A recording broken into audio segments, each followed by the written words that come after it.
Kelsey Summers stared at the cracked screen of her phone, still reeling from the final message.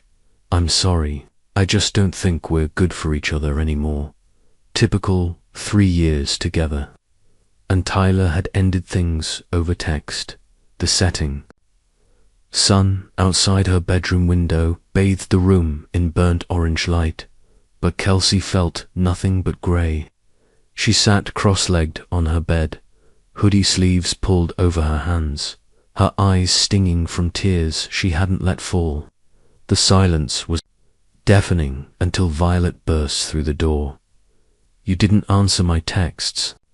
"I brought cookie dough and wine," Violet Green announced, holding up a grocery bag triumphantly. Kelsey let out a watery laugh. "You a cliché and a savior. That's the kind of best friend I am." Violet plopped down beside her and handed her the wine bottle. "Screw Tyler. I always knew he peaked in high school." Kelsey grinned weakly. "We were supposed to go to Colorado next month. Change of plans." Violet opened the cookie dough with her keys and shoved a chunk into her mouth. "We're still going somewhere. How about a weekend hiking trip?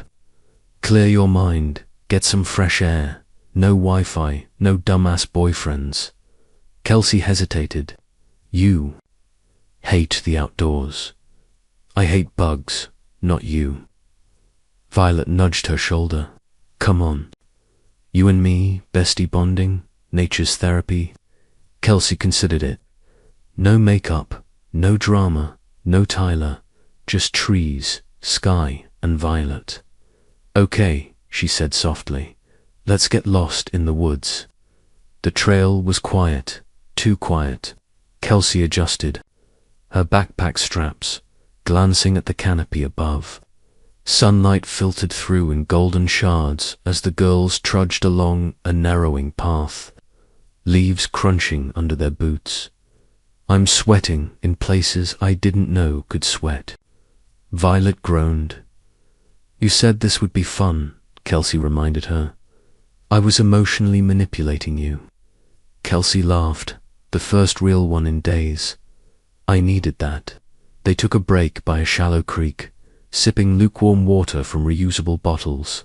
Violet stretched out like a cat. "You know, I've never seen you single." "It's weird, thanks for that." "No, I mean, Tyler always had you second-guessing yourself. You're finally free."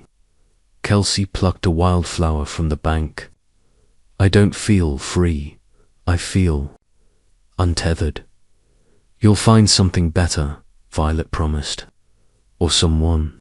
The woods whispered around them, wind threading through trees like ancient breath. Birds chirped, then went eerily silent. Kelsey frowned. Did it just get quieter? Violet sat up. "Yeah, weird." A low growl, so faint it could have been the wind, rolled through the trees. "Okay, that's our cue," Violet said quickly, grabbing her backpack. "Wait, look." Between the trees, a shadow moved tall, broad, watching. Another figure mirrored it from the opposite direction. "What the hell?" Kelsey whispered. "Run," Violet said. They ran. Kelsey's lungs burned as she sprinted through the trees, twigs snapping beneath her boots. Violet's hand gripped hers as they dodged low, branches and ducked underbrush. Behind them, the sound of pursuit wasn't human. Heavy, deliberate, too fast. "We're not alone," Violet gasped. "No kidding." A clearing opened ahead, then suddenly, 2 figures stepped out. One was massive, taller than any man had a right to be, with dark eyes that seemed to glow in the twilight. The other, slightly leaner, but just as imposing, had sharp cheekbones and a calculating stare. "Stop," the dark-haired one growled. His voice was deep and commanding, the kind that didn't ask, it demanded. Kelsey froze, instinct screaming at her to move, but her body rooted to the ground. Violet crashed into her back. What are you? Kelsey asked, her voice trembling. You're not hurt, the leaner one said to Violet, eyes scanning her from head to toe. Good, that's not an answer, Violet snapped. Back off. The taller man stepped closer. His nostrils flared as if smelling something only he could detect. Mate, he breathed, eyes locked on Kelsey. Violet gawked. What the other man inhaled and turned to Violet, eyes widening with shock. You too, excuse me, you're ours, the tall one said. Kelsey blinked. Ours? No, this isn't some weird TikTok prank. The taller one stepped forward. I'm Devin, that's Shane. You're our mates. Like hell we are, Violet spat. Kelsey backed away. We don't even know you. You don't need to, Devin said calmly. Your scent is enough. The bond is fate. Okay, creep, Violet snarled, yanking Kelsey's arm. We're leaving. No, Devin growled, and the sound was not human. They ran again. This time the chase was faster, more desperate. The forest blurred. Kelsey didn't look back, but Violet screamed, He's right behind you. A body slammed into her from the side, taking her down. She kicked and screamed, but strong hands held her still. Don't touch me, Kelsey yelled, flailing against the mountain of muscle that was Devin. I'm not here to hurt you, he growled, pinning her arms. But I won't let you run from me. Shane had Violet slung over his shoulder like a sack of potatoes, dodging branches as she screamed and punched him. Put me down, you psycho, Violet screeched. No, Shane said simply. Devin cradled Kelsey against his chest as if she weighed. Nothing. You're safer with us. You kidnapped us, she shouted. It's necessary, says who? Devin didn't answer. His eyes were gold, now literally glowing gold, and she went still. What are you? Devin looked down at her, solemn, werewolf. Kelsey blinked. You're joking. Does this look like a joke? The trees parted, revealing a massive estate tucked deep in the woods. Wooden cabins surrounded a towering stone house. Men with sharp eyes and animalistic stillness watched them arrive. Kelsey's stomach twisted. She'd fallen into a myth. Or maybe a nightmare. Kelsey and Violet sat on a plush couch in a room that looked like a hunter's lodge and a luxury resort. Had a baby. The fireplace crackled. Guards stood by the doors. This is a cult, Violet whispered. Worse, Kelsey muttered. A furry cult. Devin entered first, followed by Shane. Both were dressed in black, their presence darkening. The room, you will not be harmed, Devin said, voice calm but unyielding. But you cannot leave. Like hell, we can't, Violet snapped. You're insane, you're ours, Shane said, voice low and serious. Fated mates. Kelsey stood. That's not real, we're humans. This is crazy. Devin stepped closer. You can feel it. The pull. The way your skin reacts to mine. You don't understand it, but it's there. Kelsey hated how right he was. Her skin had tingled when he touched her, her heart pounding strangely when his eyes met hers. I don't care if it's fate, she hissed. You kidnapped us. We protected you, Shane interjected. Other wolves would have killed. You just for what you know. So you're saying this is for our own good? Violet scoffed. That's original. You'll see, Devin said. We're not your enemies. You're not our friends either, Kelsey said coldly. The tension thickened like storm clouds. We'll give you time, Devin finally said. But don't try to run again. It won't end well. The door closed behind them, locking with a heavy click. Kelsey exhaled slowly. Violet, What the hell did we just get into? Violet swallowed hard. Something we're not getting. Out of the room was dark, and still the walls felt like they were watching. Kelsey hadn't slept. She sat curled in the corner of the bed, arms around her knees, eyes fixed on the heavy wooden door, the same one that had clicked shut with finality the night before. Across the room, Violet paced like a caged animal. This is insane. They can't actually think we'll just stay here and fall in love with them. Kelsey didn't answer. Did you see Shane? That smug bastard carried me over his shoulder like I was a damn sack of rice, then had the audacity to say I'm his. Like, sorry, when did I become a free sample at Costco? Kelsey gave a soft, humorless laugh. I don't know what they're thinking. I just know we have to get out before they do something worse. They already kidnapped us. The door creaked open suddenly, and both girls froze. A tall woman stepped inside. She was broad-shouldered, with iron-grey hair tied in a tight braid and eyes sharp as glass. I'm Alara, she said, the pack healer. I brought breakfast. Kelsey. And Violet didn't move. Alara sighed. Eat. You'll need your strength if you're going to try to escape again. Violet's eyes narrowed. Is that a threat? A fact? Kelsey stood slowly. How many of you are there? In the entire pack? Alara set down a tray. Close to 80, but don't worry. Everyone already knows about you too. Violet groaned. Perfect. So now we're the kidnapped human mates in a den of wolves. Sounds like a fairy tale or a horror film. Alara studied them both. You're confused, scared. I get it. But mark my words, those two would rather die than hurt you. Great, Kelsey muttered. And we'd rather not be kidnapped.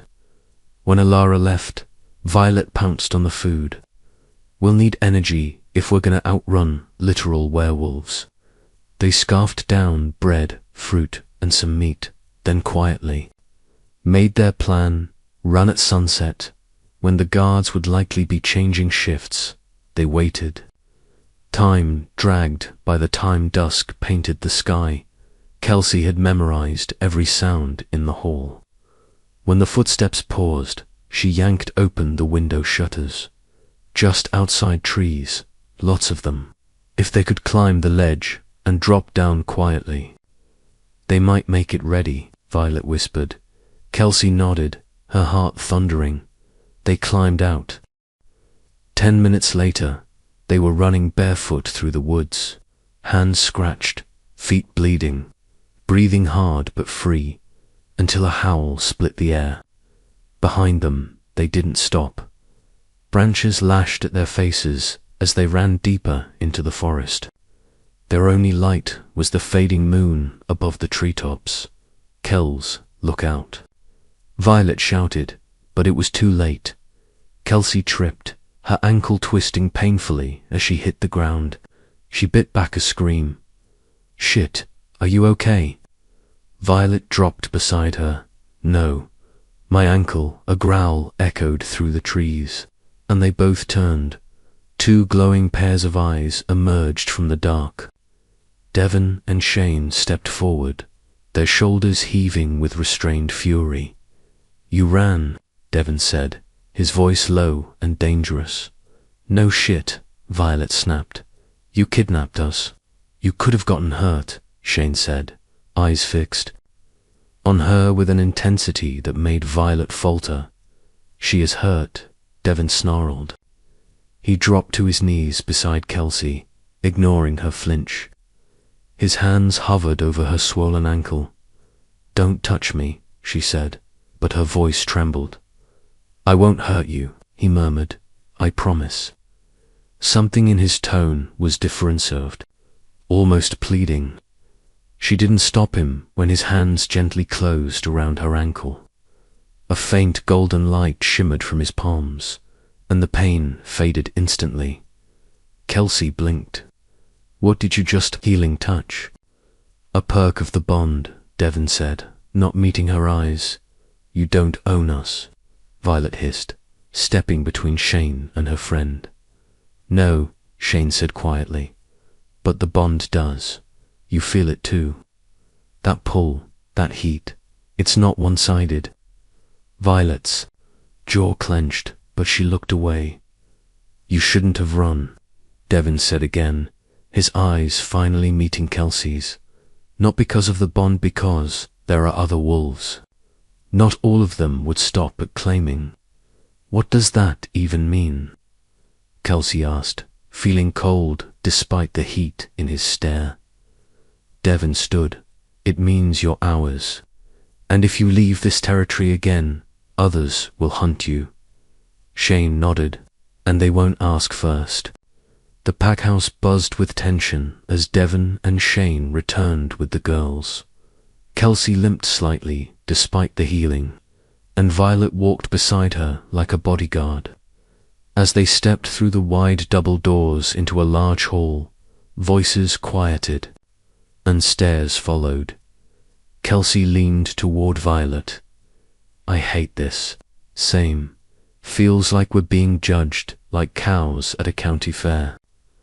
A man stepped forward, broad, grizzled, with a silver beard and sharp amber eyes. Alpha, he said gruffly, addressing Devin, but his eyes flicked to the girls. These are the humans. Devin nodded. They are our fated mates. Murmurs rippled through the gathered wolves. The man frowned. They ran, wouldn't you? Violet said sharply. You're all huge, growly, and weirdly obsessed with smells. There was a pause, then a few surprised chuckles from the crowd. Garen, Devin said to the man, his tone harder. They're staying. You may not understand it, but the bond is real. Anyone who challenges it will challenge me. Garen inclined his head. No one's challenging your rule, yet he turned to Kelsey. You'd better figure out if you're going to fight this or accept it, girl, because there's no in-between in a pack. Kelsey's stomach twisted. The crowd dispersed, though several wolves lingered with curious, even resentful stares. Alara reappeared and ushered them back to their room. Dinner will be brought to you, she said. Rest, you'll need it. Once alone, Kelsey collapsed onto the bed. I feel like I'm in a twisted version of The Bachelor, but instead of roses, they offer supernatural dominance and forest imprisonment. Violet muttered, lying next to her. Kelsey covered her eyes. What if this isn't a nightmare? What if this is real? Violet didn't answer, because deep down they both knew it was days past. Kelsey avoided Devin like the plague. Violet did the same with Shane, although the beta seemed to have a knack for appearing exactly where Violet went. Meals were silent, glares frequent, and tension constant. On the fourth night, Kelsey sat on the edge of her bed, staring at the stars.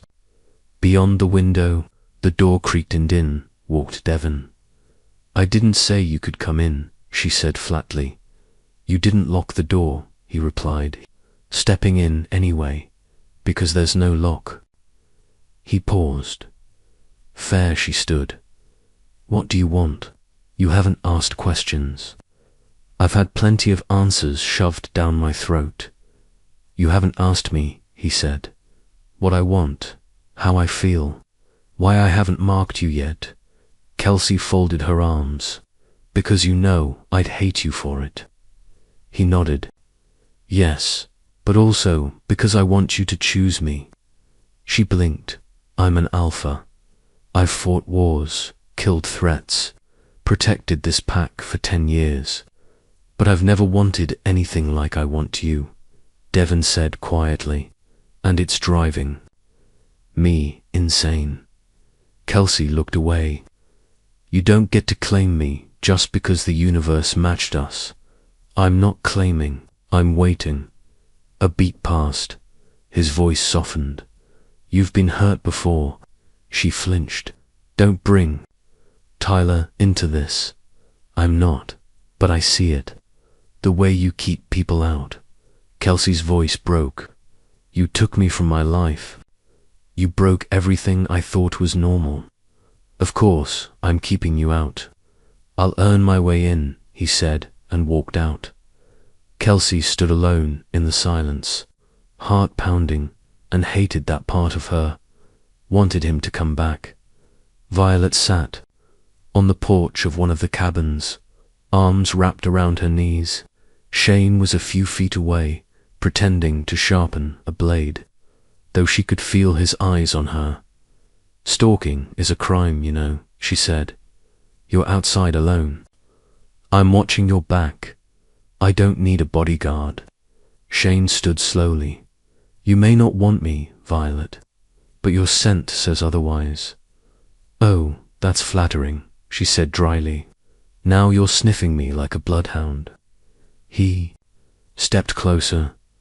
You're not scared of me? Not yet. I know how this works. You think I'm dangerous. You think I'll hurt you. Violet didn't answer. I won't, he said. But if anyone else tries, I'll kill them. She blinked. I'm not trying to win you with flowers and poems, Shane continued. But I'll protect you like no one ever has. Violet. Rose, you think that's romantic? No, I think it's honest. She met his eyes, something stirring in her chest she didn't want to name. Good night. Shane, she said softly, walking away. But she didn't sleep easy that night, because, like it or not, he was already in her dreams. The plan came together late one night when the power flickered. During a thunderstorm, Kelsey and Violet sat on the cabin floor, flashlights flickering. We try again tonight, Violet whispered. Kelsey stared at her, seriously. After what happened last time, they're not watching us as closely. Shane's been off with the hunting patrols and Devin's been in meetings or something. It's our best shot. I don't know, Kelsey murmured. Devin said, forget what he said. He kidnapped us. Don't let him gaslight you into thinking it's fate. Kelsey nodded slowly, but part of her didn't feel as sure. Still, they waited until the rain thickened. With the guards distracted, they slipped out the back of the cabin. Every step was nerve-wracking. The ground was wet, the trees eerie silhouettes. Under lightning-lit skies, they avoided the main paths, following the stream bed. Violet led, crouched low, whispering directions. But as they crested a ridge near the outer perimeter, a howl pierced the night. Another answered, then stop. Devin's voice boomed like thunder. Kelsey turned, heart hammering. He stood alone, on the trail behind them, soaked, shirt clinging to his body, gold eyes glowing in the dark. Do not run again, he growled. Shane emerged beside him, silent, his eyes locked on Violet. God damn it, Violet breathed. How do they always find us? You're bonded, Devin said, approaching Kelsey. I could feel you slipping away. We're not yours, Kelsey snapped. You are, Devin said, gentler now. You just don't understand what that means yet. Violet tried to run Shane, caught her gently but firmly. Stop, please. Violet struggled, but his grip didn't hurt her. Let me go. Not tonight, Shane whispered. Defeated and drenched, the girls were brought back. Not in chains, but silence. They didn't speak as the storm raged outside. But in Kelsey's chests, something else was stirring louder than any thunder. Morning came too. Early Alara arrived with warm clothes, a stern expression, and a scroll of parchment. What's this? Violet muttered as she handed it over. Rules, Alara said. You've both proven you're not ready for free access to pack grounds. These are your limitations until further notice. Kelsey read aloud. No leaving pack territory. No going beyond the main housing area. Supervision required at all times. You can thank your midnight hike for that one, Ilara said dryly. Violet rolled her eyes. You people are unbelievable. We're protecting you, Ilara said. From the world and from yourselves. Kelsey clenched her jaw. That's not your call. It's the Alpha's call. And yours clearly isn't working right now. Devin and Shane entered shortly after Elaru left.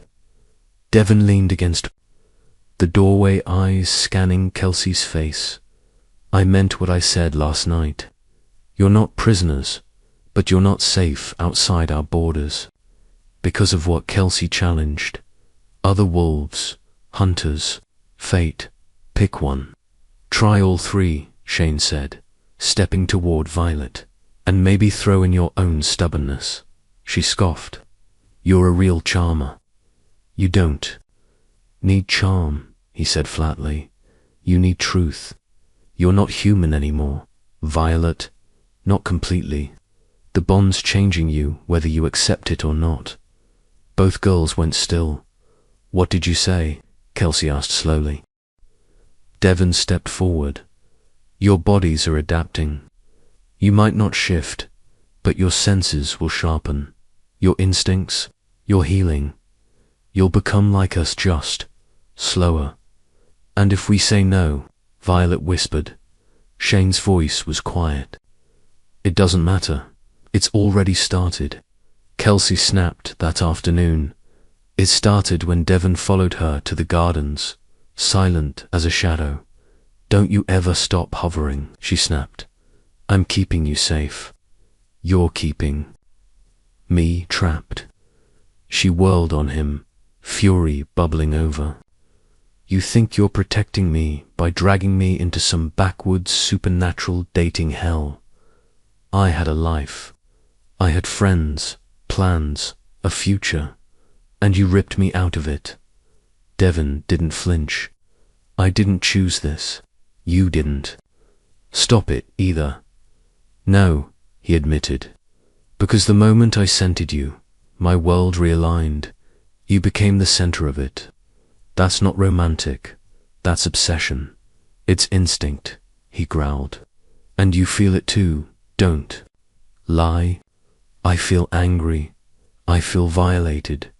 I feel, she paused, breath hitching. I feel confused. He took a step closer. Then let's stop fighting and talk. No, she said, stepping back. Because the moment I talk to you, I start forgetting how mad I am. And that scares me more than any of your growls. She left him standing in the roses, and she didn't look back. Unlike Kelsey, Violet decided if she couldn't escape, she'd adapt. She started with information. What's your deal, Shane? She asked one morning, sitting across from him in the mess hall. My deal, yeah. Big, bad beta. Why so broody all the time? He smirked faintly. You'd be broody too if you had to watch every move a pack made. Or if you were babysitting unwilling human girls, Shane chuckled. You're more wolf than you think. Is that your way of flirting? I don't flirt. Well, that explains the 0 success rate. He leaned forward. I don't flirt, Violet. I protect. And I kill. She stared, comforting. I want to know everything about you. What scares you? What makes you laugh? What kind of toothpaste you use? She blinked. That escalated fast. I don't have time to play games. You're my mate. Whether you accept it or not, I'll always be nearby. So we can make this war, or make it a truce. Violet met his gaze. How about we start with a ceasefire? Shane nodded once. Ceasefire. But when their fingers brushed as he handed her a cup of tea, The heat that jolted between them was anything but neutral. Kelsey spent most of the day avoiding Devin, until she found herself in the training yard, watching wolves spar under the noon sun. Devin was there, shirtless and sweating, muscles moving like poetry. She hated how her eyes lingered. Alara appeared beside her. He's trying to keep busy, so he doesn't go after you. Kelsey jumped. What? He's holding back. For you, I didn't ask him to.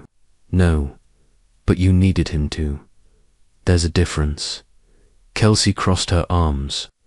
Is there a way to break the bond? Alara's face softened. You don't really want that. I might. You wouldn't be watching him if you did. She turned and left, leaving Kelsey fuming and far too aware of the way Devin glanced toward her, again and again. That night, Kelsey couldn't sleep.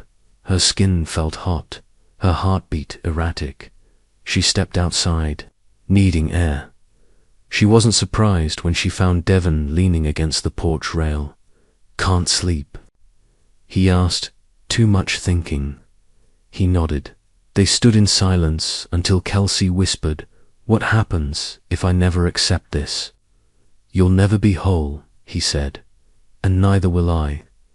She looked at him, but you'll keep trying. Devin's voice was a promise, until my last breath. Kelsey hated that part of her, the part that wanted to believe him because it wasn't just attraction anymore. It was fate, and fate didn't take no for an answer. The full moon rose silver and sharp, casting long shadows across the clearing beyond the pack house. Kelsey and Violet were led to the outer edge by Alara, who stood beside them with a tight expression. What exactly are we watching? Violet asked, folding her arms. The pack ritual, Alara said. It happens once a month. It's sacred. And for you too, important. Kelsey narrowed her eyes at the moonlit circle ahead. Torches burned, wolves circled, shifting into their animal forms with eerie elegance. The sound of bones cracking and reshaping filled the air. Kelsey winced. It looks painful. It's not, Alara said. Not for them, for us. It would be excruciating, deadly even. Wait us. Violet looked alarmed. You're not a wolf. I was, long ago. Now I serve the pack in other ways. The crowd parted. Devin and Shane stepped into the center, both shirtless, both barefoot, glowing in the moonlight like creatures from an ancient dream. Their wolves stirred beneath their skin, visible in their tube-bright eyes. Alara whispered, Tonight, they call on the moon for guidance, protection, and strength. Kelsey could barely breathe. Devin's eyes met hers across the circle. She felt heat flare in her chest, foreign and overwhelming. What happens if they lose control? Violet asked under her breath. They won't, Alara said. Not as long as you're watching. That night, both girls realized something chilling. Whatever was happening to them, it wasn't just physical. The bond was awakening something deeper, something primal. The next morning, Kelsey wandered into the empty hall outside Devin's study. Curious about the ceremony from the night before, she found the door cracked open, and voices inside. We can't keep shielding them, Devin Garren growled. They're human, weak. They slow you down. I'm not discussing this again, Devin replied coldly. They're mine and Shane's mates. Their presence here is not optional. You're the alpha. The pack must come first. I'm putting the pack first. The bond makes me stronger, whether you accept it or not. Garren scoffed. You've been distracted since they arrived, and distracted alphas lose wars. Kelsey's hands curled into fists. She wanted to barge in, but instead she slipped away before they sensed her later. When Devin found her in the orchard near the western wall, she didn't look at him. "You were listening," he said quietly. "Of course I was," she snapped. "I'm not deaf, you know." He sighed, rubbing the back of his neck. "It's complicated." "No, Devin, it's really not. Your second in command thinks I'm a liability, and you're too distracted to prove him wrong." "You're not." "A liability? Then why are you hiding me like one?" He stepped closer. "Because if anyone threatens you, I'll destroy them, and I can't afford to lose control in front of the pack." Kelsey turned to him. "So, I'm your weakness?" He touched her cheek. "No, you're my anchor." Her breath caught, but she pulled away before she could let it mean anything. Violet had always been good at reading a room, and right now the room hated her. Everywhere she walked, whispers followed. "She's the beta's mate. She's not even shifted. What happens if she rejects him?" She was getting tired of pretending not to hear. In the training fields, she sat on the bench, pretending to be interested in the sparring matches. A young she-wolf named Talia walked over, arms crossed. "So, how long are you planning on staying?" she asked with a smile too sweet to be genuine. Violet gave her a bored look. "As long as I want."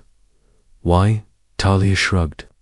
"You don't exactly belong," Violet smirked. "And yet here I am, sitting in your spot, breathing your air." Talia's eyes narrowed. "You know Shane could have any female in the pack. What makes you so special?"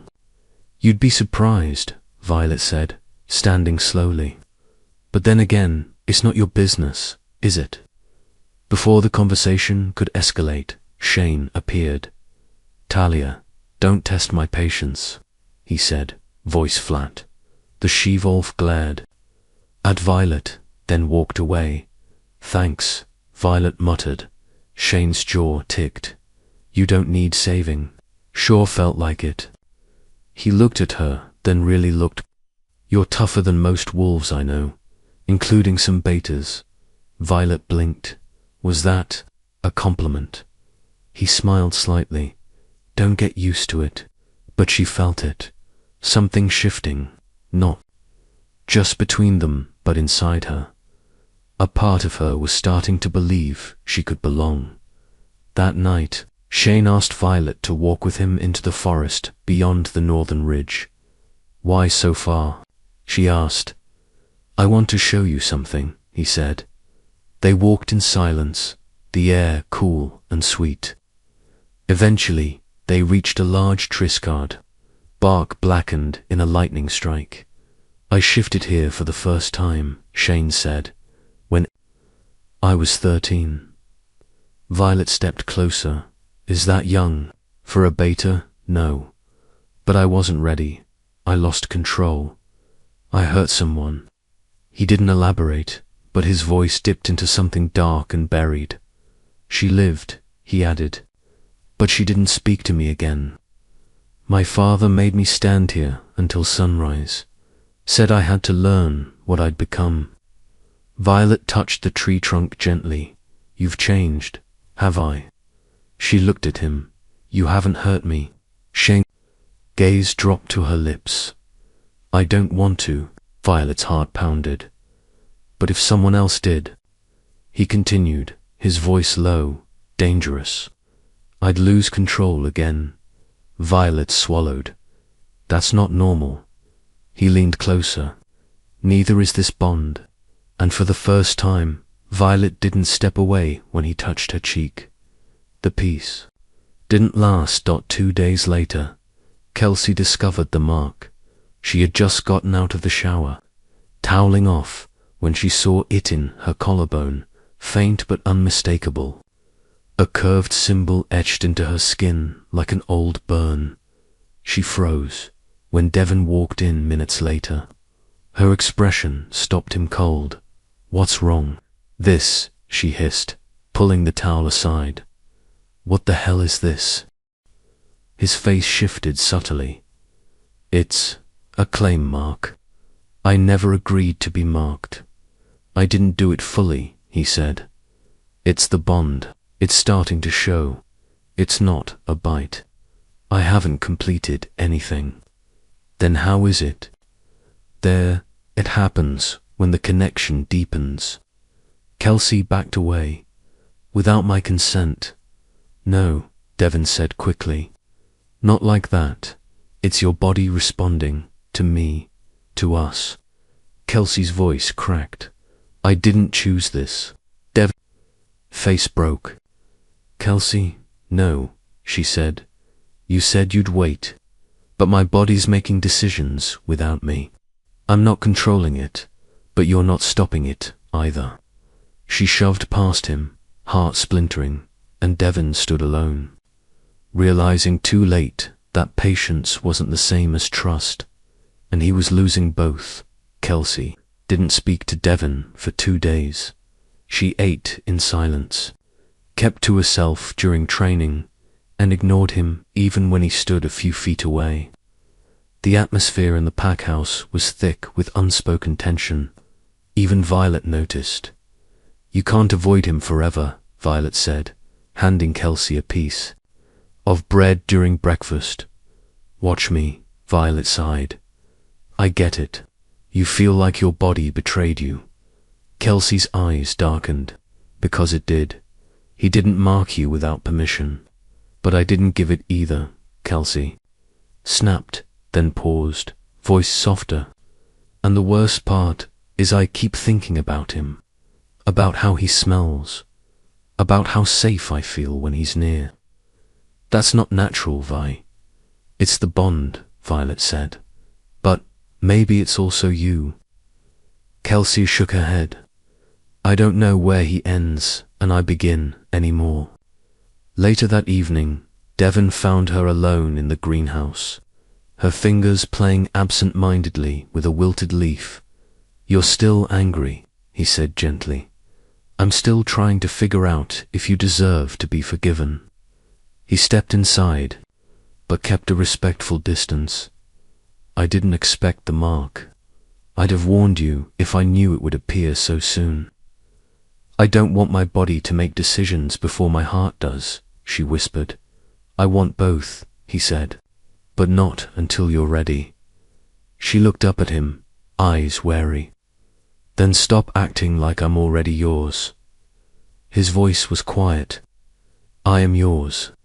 She didn't reply, but she didn't tell him to leave either.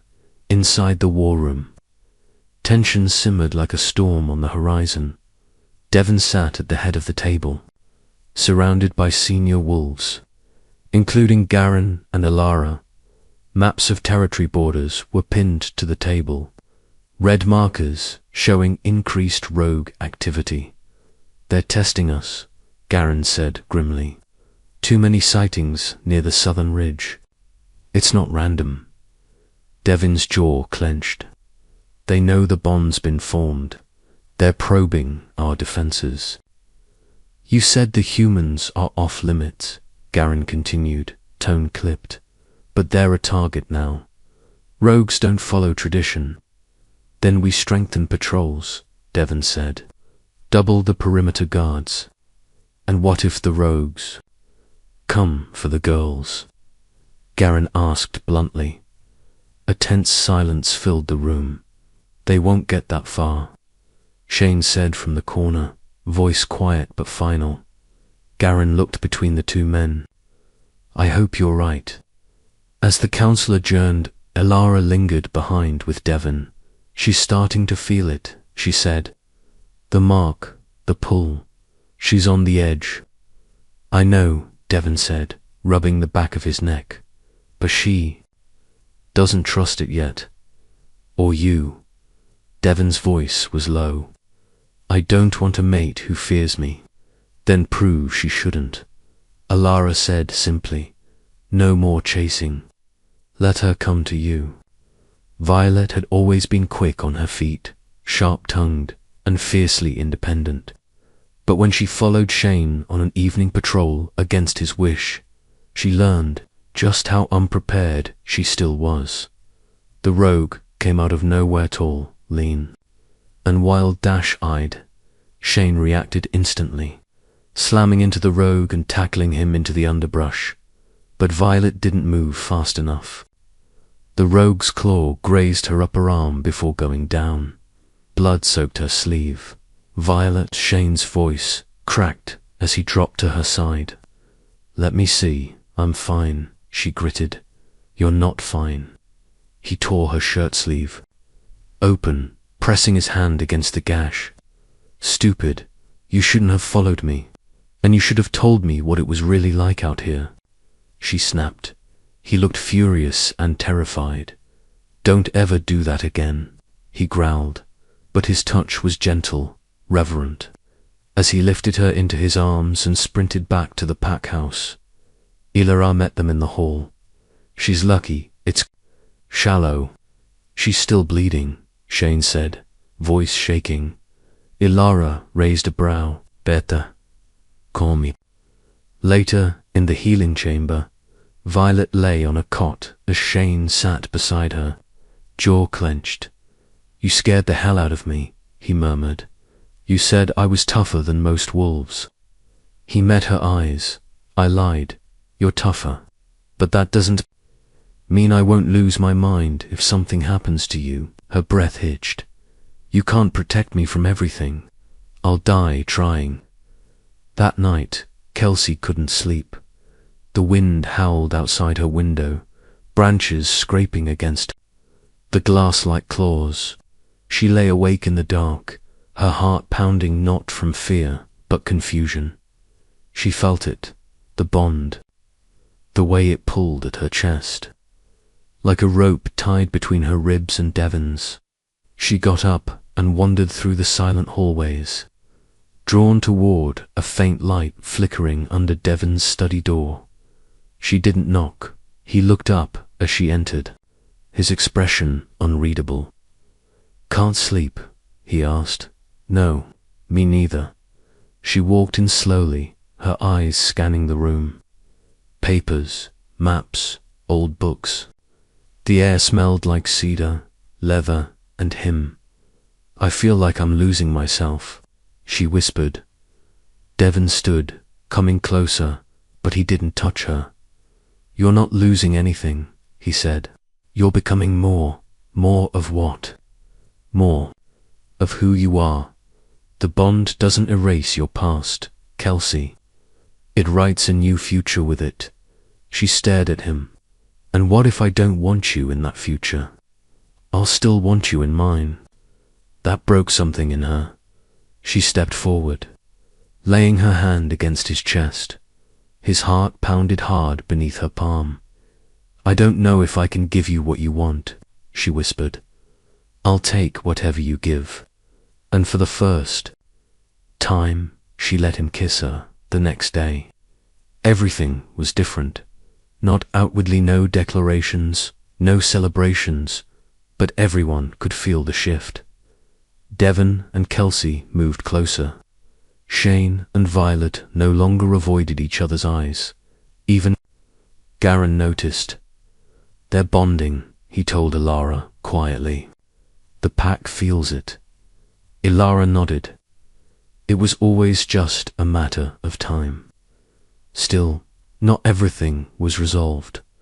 While Kelsey sat under a tree sketching in her notebook, Devin approached quietly. "You're drawing again," he said, voice warm. "I needed to feel normal," she replied. "And I'm not ready to talk about last night.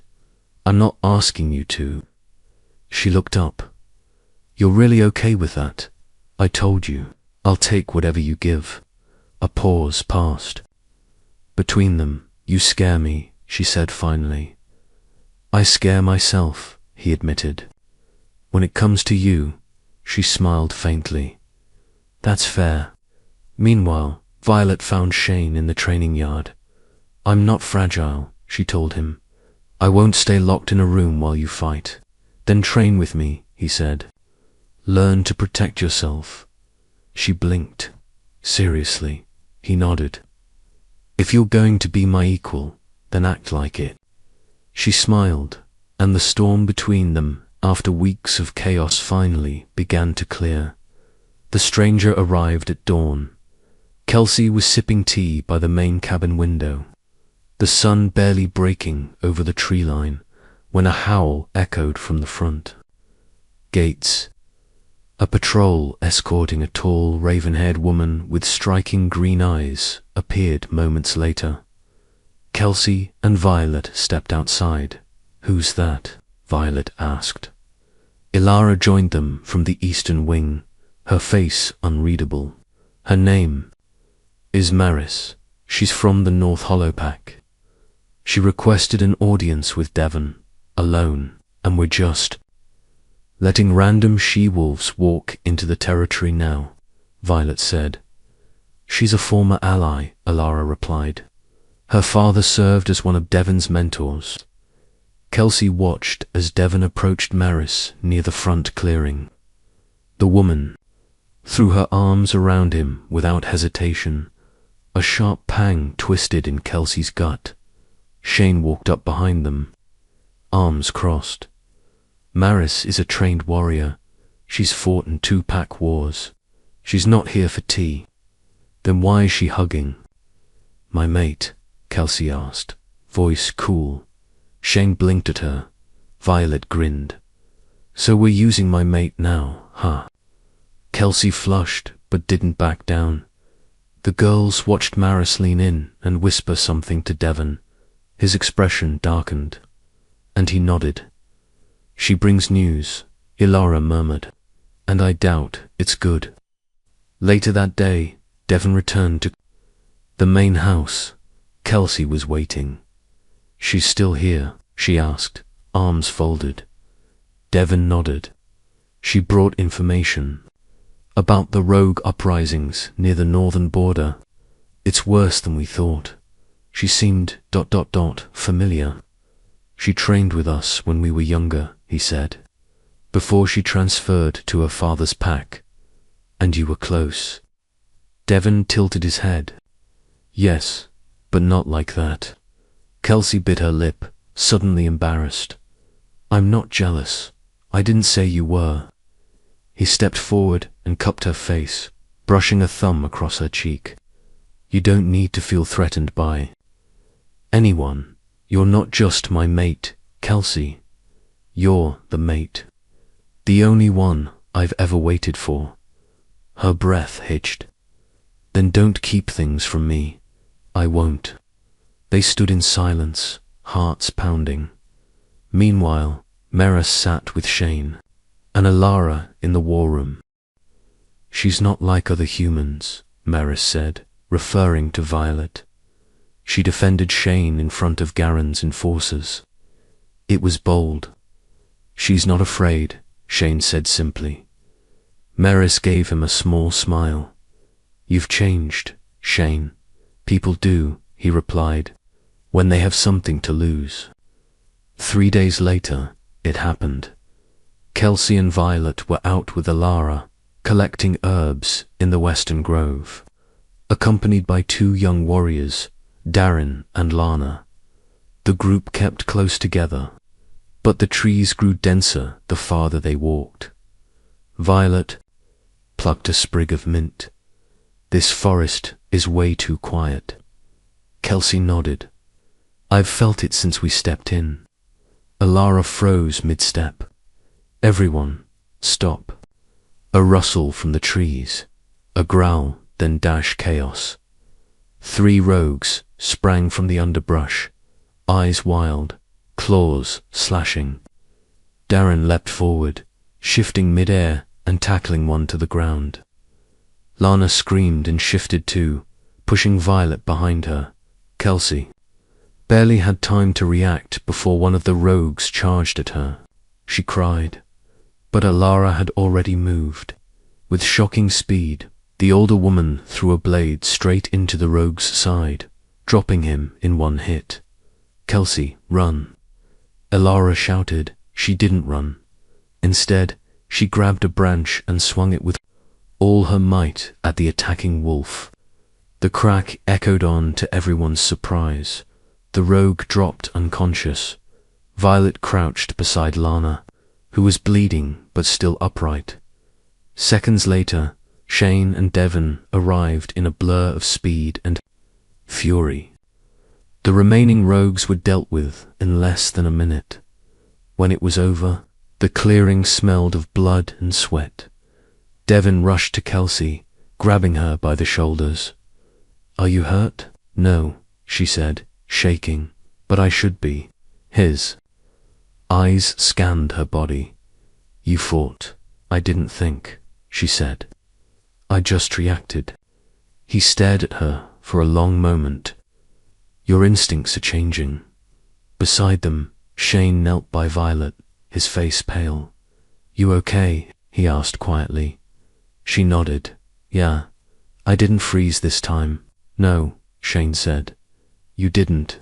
The rogue attack rattled the entire pack. Council was called the same night.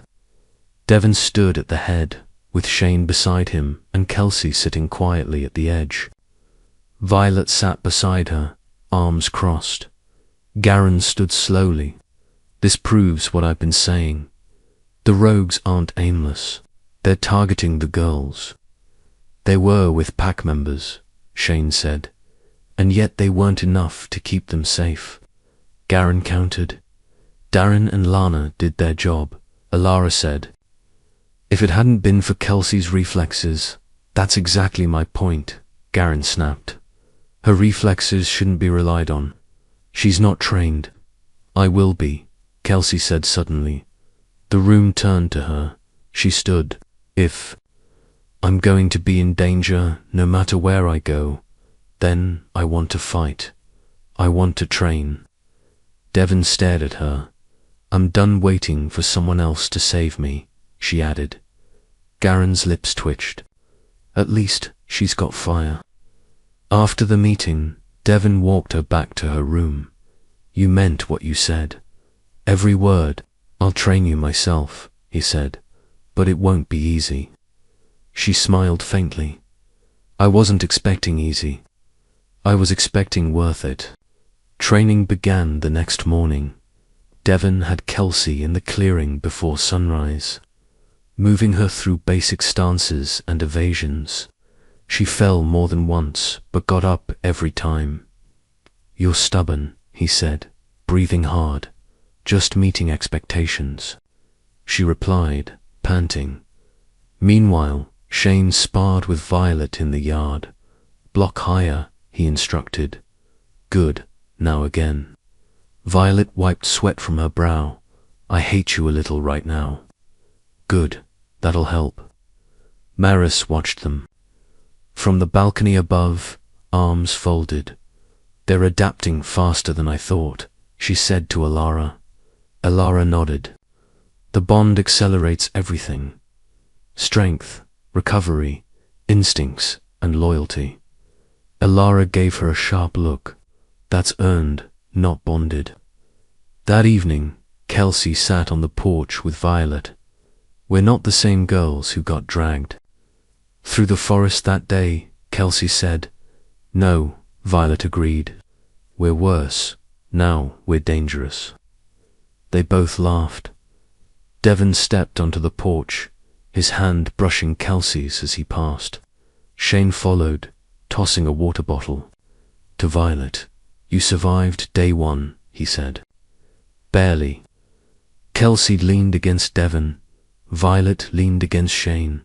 For now, the bonds weren't chains, they were anchors. But the next storm was already brewing beyond the trees.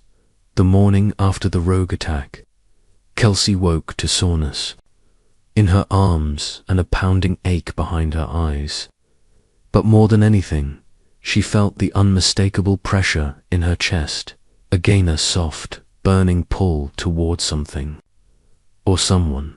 She stepped outside and found Devin shirtless, running drills with a pair of warriors in the sparring yard. Her breath caught. It wasn't just attraction, it was like her soul had already chosen him, and her body was just catching up. "Alara says you're healing faster," Devin said. not turning but clearly aware of her. Is that a compliment or a warning? He turned to face her, sweat glistening down his arms. Both Kelsey came closer. Why does it feel like I need you more every day? Because that's how the bond works. But it's more than magic, Kelsey. You feel it because it's real, and if I fought it long enough. Devin's jaw tensed. You'd hurt, and so would I. She touched her chest lightly. Then why do I feel like I'm already yours? He stepped closer, voice low. Because you are, even if you haven't said it yet. Kelsey stood still, heart hammering. I'm not ready to say it, she whispered, but I think I believe it. That was enough. For now, Shane and Violet stood at the training ring's edge, watching as a fresh set of recruits rotated through combat drills. Violet had a sword in one hand, sweat on her brow, and a new confidence in her stance. You're moving cleaner, Shane said, nodding. That's the closest you've come to complimenting me without sarcasm. Violet replied, I'm evolving. She laughed. But the mood shifted when Garen arrived with a rolled parchment and a frown. Scouts spotted fresh tracks. 10 rogues, maybe more, northeast border, again, Shane said. They're drawing closer. Someone's organizing them. Violet's amusement vanished. You think it's about us? I think, Garen said, glancing at her, you've stirred more trouble than you know. That night, a meeting was held in the war room. Devin, Shane, Elara, Maris, Garen, and even Kelsey and Violet were present. We can't keep reacting, Maris said. We need to act. They're hunting the girls, Garen added. Eventually, they'll succeed. Devin's face darkened. Then we make sure they don't get close again. Or, Maris said carefully, we move the mates somewhere else, temporarily. No, Shane said immediately. Kelsey looked up. You want to hide us like we're helpless? It's not about that, Elara said softly. It's about bait. They're drawing you out. Then let them come. Violet said coldly. Let's see if they're ready. Devin met her eyes. They're not, but we are. 2 days later, it happened. The rogues struck during patrol shift change, slipping past the Northern Watch. They didn't aim for the outer cabins or supply stores. They went straight for the heart of the compound, the girls' cabin. Kelsey and Violet were inside. The first warning came with the crash of a shattered window. Violet screamed, dragging Kelsey to the floor as claws slashed through the doorway. A rogue stepped in, snarling. Kelsey grabbed the poker from the fireplace and swung hard, catching the wolf in the jaw. It staggered, but another followed. Then, another. Violet kicked a chair toward them. We have to get out now. They bolted through the back door, but the ambush was waiting. Until the trees exploded with sound. Devin arrived like a storm, shifting mid-leap and tearing through the first rogue with claws and fury. Shane followed, his beta wolf a blur of grey and muscle. Elara, Maris, and Garen arrived moments later with a squad of wolves, turning the tide in a brutal but swift battle. When it was over, 5 rogues lay dead, the rest fled. Devin shifted back, breathing hard, eyes still glowing gold. He turned to Kelsey. Did they touch you? She shook her head, trembling. He pulled her into his arms.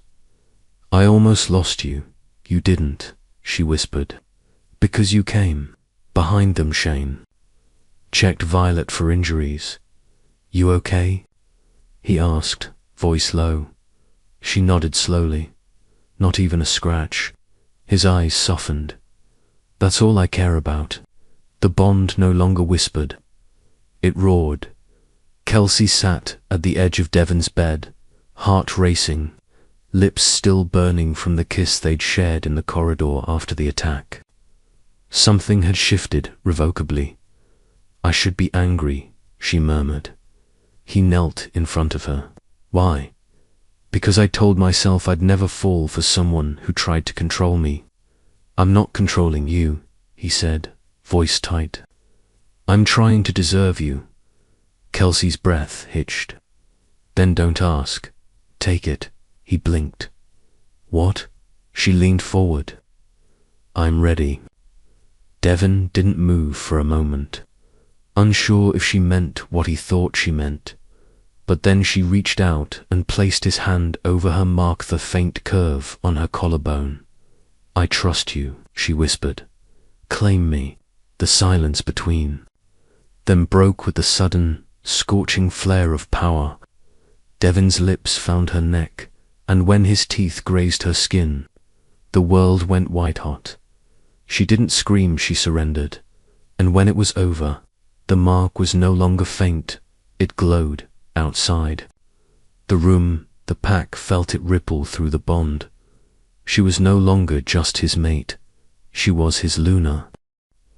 Violet stood outside the training arena as wolves passed by, murmuring about the power surge felt across the territory. She didn't need to ask what had happened. She could feel it too, like a magnetic field snapping into place. Your friend made her choice, Maris said from behind her. Violet didn't turn.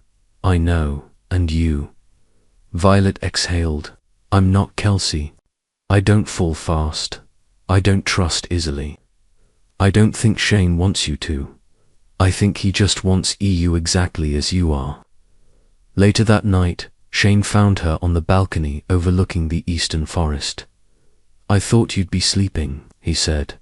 I thought you'd stop assuming I sleep at all. He chuckled. Fair. They stood in silence. Everyone felt it, she said. Kelsey and Devin, yeah. Violet turned to him. Is that what you want? He didn't hesitate. Yes. And if I say I'm not ready, I wait. But I stay. She searched his face. Why? Because you're mine. Whether it takes days or years, that doesn't change. Her throat tightened. I'm scared. I'm not, Shane said. For once. She stepped forward and took his hand. Not a full claim, not yet, but something just as powerful, a promise. The early morning sun filtered through the dense canopy, casting mottled light on the training grounds where Devin and Kelsey trained fiercely. Kelsey was pushing herself harder than ever, sweat dripping, muscles burning, yet she refused to relent. Devin's sharp eyes observed her. You're getting stronger every day. Kelsey wiped her brow and smiled, a mixture of pride and exhaustion. Not fast enough for you. He shook his head. Faster than I deserve. Behind them, Garen and Alara stood in the shade, watching. Garen's voice was low. There's something else brewing. The rogues won't stop. Alara nodded. They're becoming desperate. Devin frowned. And that means they might target the pack leadership next. The mention of leadership stirred tension. Devin's eyes flicked to Kelsey. Which means you and Violet are more vulnerable than ever. Kelsey met his gaze steadily. Then we'll be ready. Violet trained with Shane in the sparring yard. Every punch, every block, was fueled by a determination she hadn't known she possessed. You're improving, Shane said, stepping back to catch his breath. Violet smirked, wiping sweat from her face. Careful, Beta. Flattery might get you nowhere. Good, he replied, because I don't flatter. She laughed, then sobered. Shane, about the bond. I'm not ready for it. He stopped and looked at her seriously. I know. I'm scared of losing myself, she confessed. Of being changed too much. Shane's voice softened. You won't lose who you are. You'll only find out who you were meant to be. She searched his eyes, seeing the fierce protectiveness there. And until you're ready, he added, I'm here. Maris called Devin aside after council, her expression grim. There's unrest in the northern pack, she said quietly. They've broken ties with the council. They might join the rogues. Devin's jaw clenched. That's dangerous. More than that, Maris said. If the northern pack turns rogue, it could mean war. Devin ran a hand through his hair. We have to prepare and keep the girls safe. Maris nodded. I'll send scouts. But we can't trust everyone. Ilara appeared beside them. The pack is watching closely, and so are the rogues. Devin glanced at Kelsey in the distance, training fiercely. She's more than ready, he said softly. Kelsey and Devin sat by the fire that night, the crackling flames casting flickering shadows on their faces. I'm trying, Kelsey said, to trust the bond, to trust you. Devin reached for her hand. I'm not perfect, but I won't give up on us. Her eyes glistened. It's hard. I feel like I'm fighting myself. That fight is worth it, he said firmly, because I believe in you and in us. They leaned into each other, the tension easing, but nearby. Violet watched from the shadows, wrestling with her own fears. The peace shattered abruptly. A scout burst into the clearing, breathless and wide-eyed. Rogues have crossed the northern border, he gasped. They're coming in force. Devin stood instantly, eyes blazing. 2 arms. Protect the pack. The wolves surged into action, shifting and preparing for battle. Kelsey grabbed Devin's arm. We're in this together. He smiled fiercely. Always. Violet and Shane stood side by side, ready as the pack braced for war. The bond between mates burned brighter than ever. The fight for survival land, love had truly begun. The morning air was thick with tension as the pack assembled at the northern ridge, facing the oncoming threat. Devin stood tall, his alpha presence radiating authority. With Kelsey at his side, determination blazing in her eyes. Everyone ready, Devin's voice carried across the ranks. Shane shifted next to Violet, his gaze steady but alert. We don't know what we're walking into, but we hold the line. Kelsey tightened her grip on her weapon, stealing a glance at Devin. I'm ready, he smiled, a rare softness in his fierce expression. Good, because I need you. The first wave of rogues appeared beyond the trees, snarling and charging. The pack met them with a roar. Blades clashed, claws slashed, and the ground trembled beneath the fury of battle. Kelsey fought fiercely beside Devin, matching strength and speed with the enemy. Her bond pulsed, fueling her resolve. Violet fighting alongside Shane, blocked and struck with precision, growing more confident with each moment. Amid the chaos, Devin caught Kelsey's eye and nodded. Together they pushed forward, a seamless force. But the rogues were cunning, they feinted, regrouped and struck again. Hours into the battle, the pack's stamina began to wane. Kelsey felt the burn in her muscles, the sting of cuts, but the bond's fire kept her moving. Suddenly, a rogue broke through the line and lunged at Violet. Shane intercepted. Claws flashing, Violet dodged. But the rogue was relentless. Kelsey saw the danger and sprinted toward them, shouting, Violet.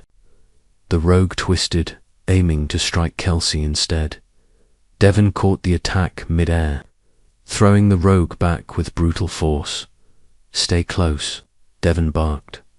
The pack rallied, fighting with renewed ferocity. Ilara and Maris coordinated flank attacks, pushing rogues back. Garen's booming voice directed reserves, steadying the pack. With a unified howl, the wolves surged as the rogues retreated, wounded but alive. Devin gathered his mates and trusted warriors. We held the line. But at a cost, he said, voice heavy. Kelsey inspected her bleeding hand, still trembling. Violet sat beside Shane, wincing as Alara tended a shallow wound on her side. We need to be smarter, Maris said. They'll be back, Devin nodded. We'll prepare, and I'll never let them touch you again. Kelsey looked into his eyes, seeing fierce protection. I trust you, she whispered. Shane gripped Violet's hand. You're stronger than you think. She smiled faintly. With you, maybe. Garen approached, voice grave. The rogue's leader is more dangerous than we realized. Devin's eyes hardened. Then we finish this, for good. Days later, training resumed with a new intensity. Kelsey and Devin's connection deepened, the bond glowing visibly across her skin when they touched. You're unstoppable, Devin said during a sparring session, panting. I'm still learning, Kelsey replied, blocking a strike and countering. They paused, breathing heavy. Promise me, Devin said quietly, that no matter what happens, you'll stay with me. Kelsey met his gaze. I already am. Meanwhile, Violet and Shane trained outside, the air charged with quiet understanding. Tell me when you're ready, Shane said softly. Violet's eyes met his. Soon, but not yet. They didn't need to say more. Alara and Maris discussed strategies nearby, watching the mates grow stronger, united. The pack was preparing not just for war but for the future. That evening, under a full moon, Devin and Kelsey stood atop the highest hill overlooking the packlands. The air was cool, the stars shimmering like distant fires. Devin reached for Kelsey's hand, the mark glowing softly beneath his palm. I want you to know, he said, voice steady, that no matter what the future holds, I choose you every day. Kelsey squeezed his hand, heart full. And I choose you. Behind them, Violet and Shane appeared, hands intertwined, faces calm but determined. We're ready, Violet said. Devin smiled, eyes bright. Then let's face it together. The wolves howled into the night, their voices carrying strength, unity, and hope. The battle had forged more than survival, it had forged family, love, and a future no rogue could take.